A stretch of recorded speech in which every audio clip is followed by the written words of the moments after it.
All right, welcome back, everyone. Welcome back. Now, if I could, there we go, get it to focus. So, I got the earphones, so now I'm able to talk to you guys a little bit closer. Um, so, I actually have an objective for today. There are some main points that I want to hit on. I want everyone to understand what I'm saying. I want everyone to be able to relate to what I am saying and visualize what I am saying. Let's begin. What do I like to do for fun? What I like to do for fun, I like to play video games. I like to drive. I like to listen to music. I like to make music. I enjoy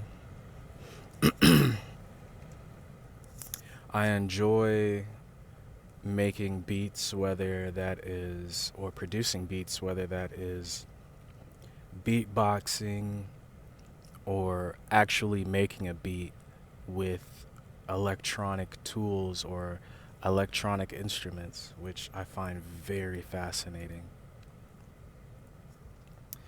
What I really want is one of those boards where it has all the squares on it and it has the dial so you can turn it up and down. There's different controls for your sounds and whatnot. I want to call it a mix board, but I feel as though that's more what the people at the concerts have. I'm gonna just call it an audio board. There's an Akai or Akai audio board or something like that along the lines of that name on Amazon for you all to get a better picture of what I am trying to describe. So, using that, I think it is very fun to make those beats, make loops, and then add on to those loops to make something very beautiful. There's a song that I've been loving recently. It's by Milk Blood. It's either called Break Your Heart, Heartbroken, or Headache. I can't remember.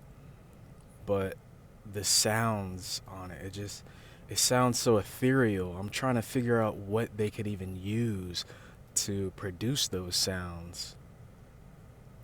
It sounds like the metal sheet when people wiggle it and makes that whoop whoop whoop whoop whoop whoop, but it's a deeper, richer sound, and it gives me the chills, and I love it.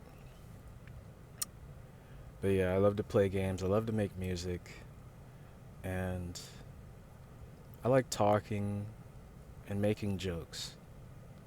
Making jokes is kind of natural to me. Some people might not understand my jokes, right? Sometimes my jokes rely on people to understand references. I want to say that I have a very unique sense of humor. Going forward, why can't people wait? This ties into the third bullet as well, but this morning, we were in line, we were waiting. We were waiting. Now, this is in cars. I usually don't trip about traffic, right? Because I don't have to deal with traffic when I am going to where I need to go. So there's a Durango that pulls up. There's already a Mini Cooper and a Mini Cooper, me, and then a Mercedes G Wagon already waiting. This Durango pulls up, disregards us, gets in the front of the line. He starts easing forward, and it's not even open yet. It's like, how are you going to, like, why are you easing forward? It's not even open. He's not even in there yet, right? To allow us to come through. And I told the guy too, I'm like, yo, the Durango could have waited a few seconds. He didn't have to be a B word. you know? Now, why that ties into the third note. It ties into the third note because I had a dream about parking in the front row of my workplace. Yes, parking in the front row of my workplace. However, I had an issue.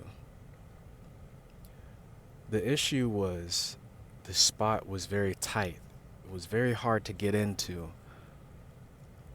I had to put the car back in drive, put the car back in reverse many different times.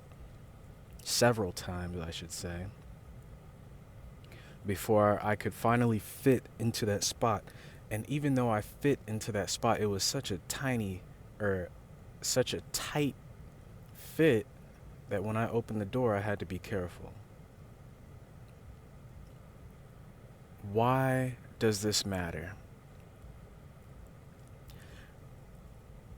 This matters because the way I interpreted this dream is where I am trying to go. It is a very tight fit. And you're going to have to keep trying and trying and trying until you get there.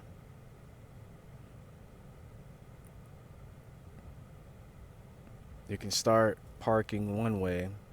You're going to have to readjust, do something different. Try again.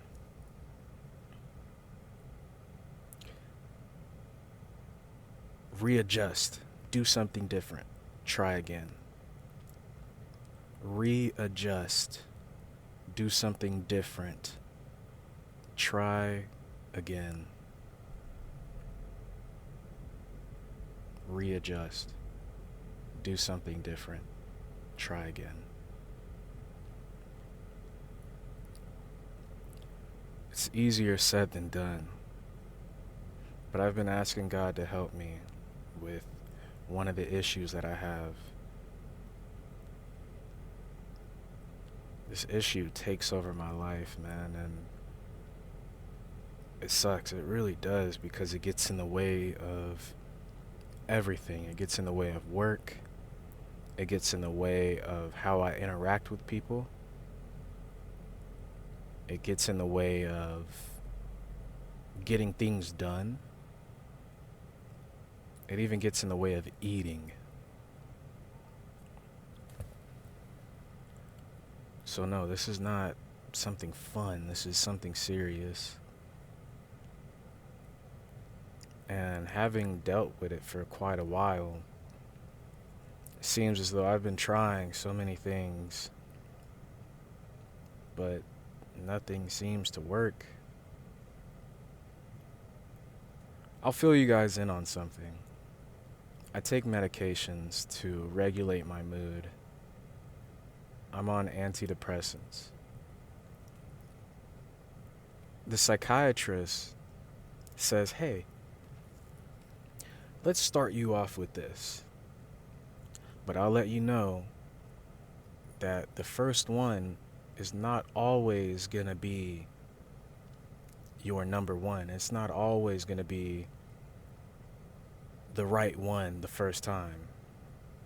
We're going to have to try different methods. We're going to have to try combinations and all sorts of things.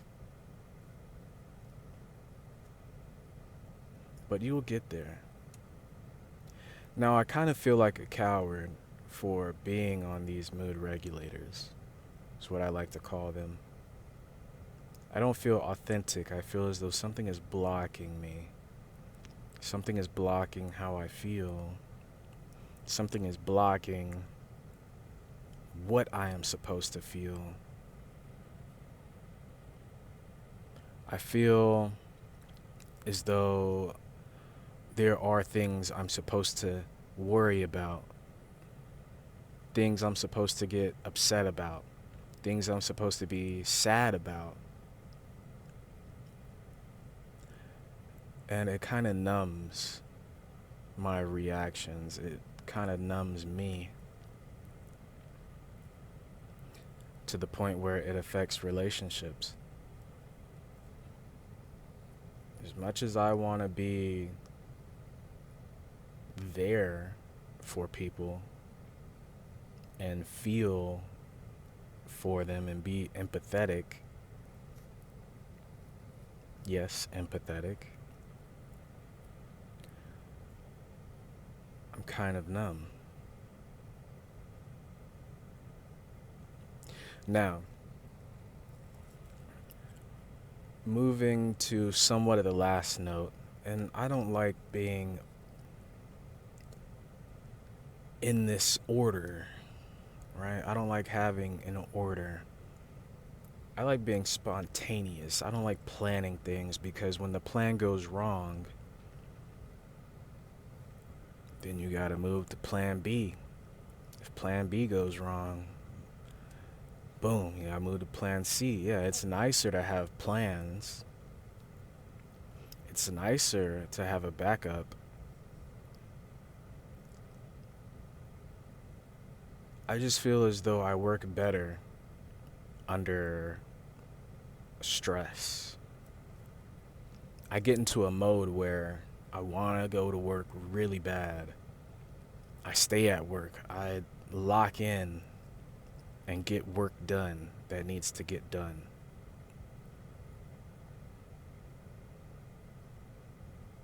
And I do it with excellence. Now, I had a chat with my colleagues today. They're all retired military. We were talking about how leadership does not play the leadership role. They enforce rules but do not act upon the rules as they expect us to act. And I'm done with it. I'm through. I'm calling them out. I was telling everybody, I was like, hey, I'm tired of this. I'm tired of leadership telling us to do stuff and they're not doing it their damn selves. Fuck that. If they're not gonna do it, I'm not gonna do it. What are they gonna say? They have meetings? No, we don't give a damn. Meetings can wait. You can schedule them around your PT. You can schedule them around what you know you need to do. And so we have this survey that we have to take. Is the command team doing good? Are your senior leaders doing good? Are your supervisors doing good? Are you being treated well? Is anybody racist to you? Is there sexual assault or harassment going on? It's a climate survey. Making sure nothing bad is going on behind the scenes. I was honest. I told them I can do their job and better. That I can be there for our airmen. That I can be there emotionally, personally. That I can be there. Not some face I put on while I'm in uniform.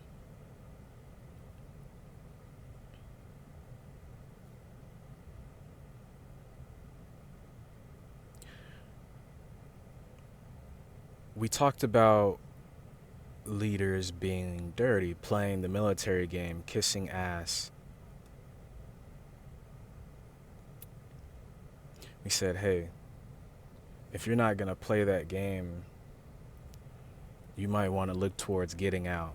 Because when you get to those higher ranks, depending on your MOS or AFSC, it's going to be a lot of politics and kissing ass and doing things you don't necessarily want to do, or doing bad things even though you know they're bad, but you're doing them for your benefit. I said that too. I said, hey, our leaders are not for our airmen. Our leaders are for their damn selves. They do something to put a face in front of that uniform, in front of that name, but behind that name is the truth. You can't change who you are unless you really want to.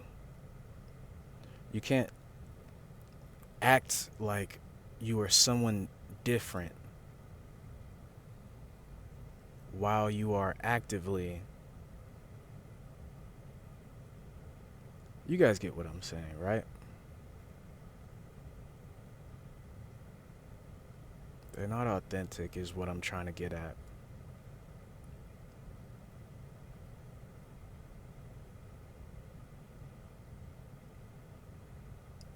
I think it's about time for me to go, but I enjoyed talking. This was fun.